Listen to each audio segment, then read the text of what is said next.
Story 7. Anniversary Day. Chloe and Kevin enjoy going out to Italian restaurants. They love to eat pasta, share a dessert, and have espresso. Chloe and Kevin's anniversary is coming up. Kevin wants to plan a night out at an Italian restaurant in town.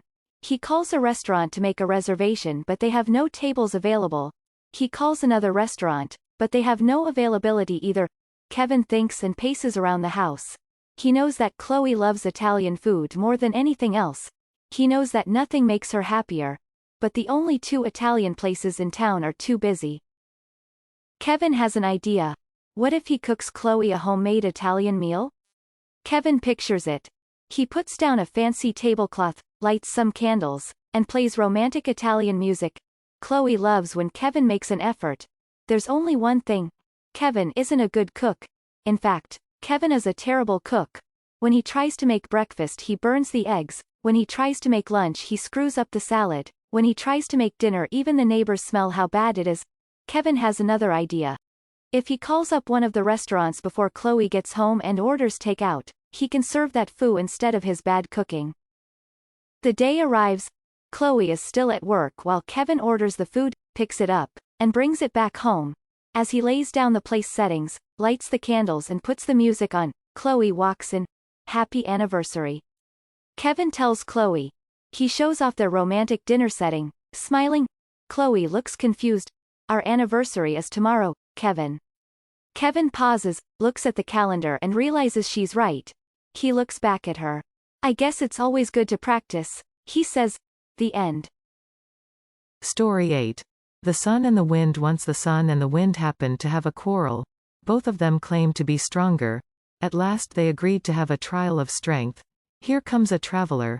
Let us see who can strip him of his cloak, said the Sun. The Wind agreed and did choose to have the first turn. He blew in the hardest possible way. As a result, the traveler wrapped his cloak even more tightly around him. Then it was the turn of the Sun. At first he shone very gently.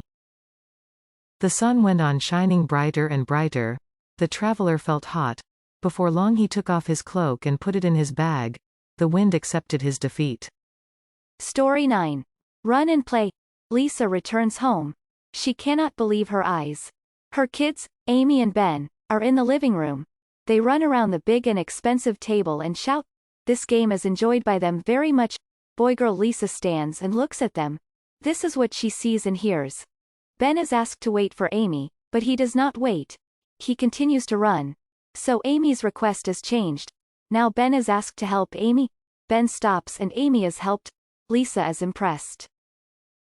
Now Lisa is invited to join them. Yes, Mummy. Come and join us. Amy and Ben shout. So Amy and Ben are joined by Lisa. They run and play. This game is enjoyed very much by all of them. Amy kisses Ben. Ben kisses Amy. Then Lisa is kissed, too. Now Lisa wants to rest, so she goes into her bedroom. But there are many things on her bed. They are moved by the kids. A blanket is needed and Lisa receives it. She now sleeps in her bed. Amy and Ben are at home, so they are protected by their loving mother. But, wait, what is that terrible mess? Oh no, the big and expensive table is smashed. Well, the table was not so protected. The end. Story 10. The Golden Swan. Long time ago, there lived a king. He was lazy and liked all the comforts of life. He never carried out his duties as a king. Our king does not take care of our needs. He also ignores the affairs of his kingdom. The people complained. One day, the king went into the forest to hunt. After having wandered for quite some time, he became thirsty. To his relief, he spotted a lake. As he was drinking water, he suddenly saw a golden swan come out of the lake and perch on a stone. Oh! A golden swan. I must capture it, thought the king. But as soon as he held his bow up, the swan disappeared. And the king heard a voice, I am the golden swan. If you want to capture me, you must come to heaven. Surprised, the king said, please show me the way to heaven. Do good deeds, serve your people and the messenger from heaven would come to fetch you to heaven, replied the voice. The selfish king, eager to capture the swan, tried doing some good deeds in his kingdom. Now, I suppose a messenger will come to take me to heaven, he thought. But no messenger came. The king then disguised himself and went out into the street. There he tried helping an old man. But the old man became angry and said, "You need not try to help. I am in this miserable state because of that selfish king. He has done nothing for his people." Suddenly, the king heard the golden swan's voice, "Do good deeds and you will come to heaven." It dawned on the king that by doing selfish acts, he will not go to heaven. He realized that his people needed him and carrying out his duties was the only way to heaven. After that day he became a responsible king. Story 11. The Unfaithful Friend. There was a large berry tree on the bank of a river. On this tree lived a monkey called Raisa. He was a clever and good-hearted monkey. He offered berries to all the animals and birds who came to the river to quench their thirst. In the river, there lived a crocodile named Magar. He lived with his wife in a cave at the bottom of the river. One day, the king went into the forest to hunt. After having wandered for quite some time, he became thirsty. To his relief, he spotted a lake. As he was drinking water, he suddenly saw a golden swan come out of the lake and perch on a stone. "Oh! A golden swan! I must capture it," thought the king. "Eat these. They will quench your thirst." "Thank you," said Magar and ate the delicious berries. From then on, every day, Magar would come to the river's bank and eat the berries dropped by Raisa. Both of them became good friends. One day Magar took some berries home to his wife. She found them delicious. If the berries are so tasty, how delicious would the monkey's heart be that ate these berries, she said. "I want to eat the heart of this monkey." "How can I do that?" replied Magar. "He is my friend. How can I kill him?" But his wife would not accept no for an answer. "If you don't bring me his heart, I will starve myself to death," she cried. So Magar went to meet Raisa the monkey. "My wife liked the berries you sent her very much. She wants to meet you.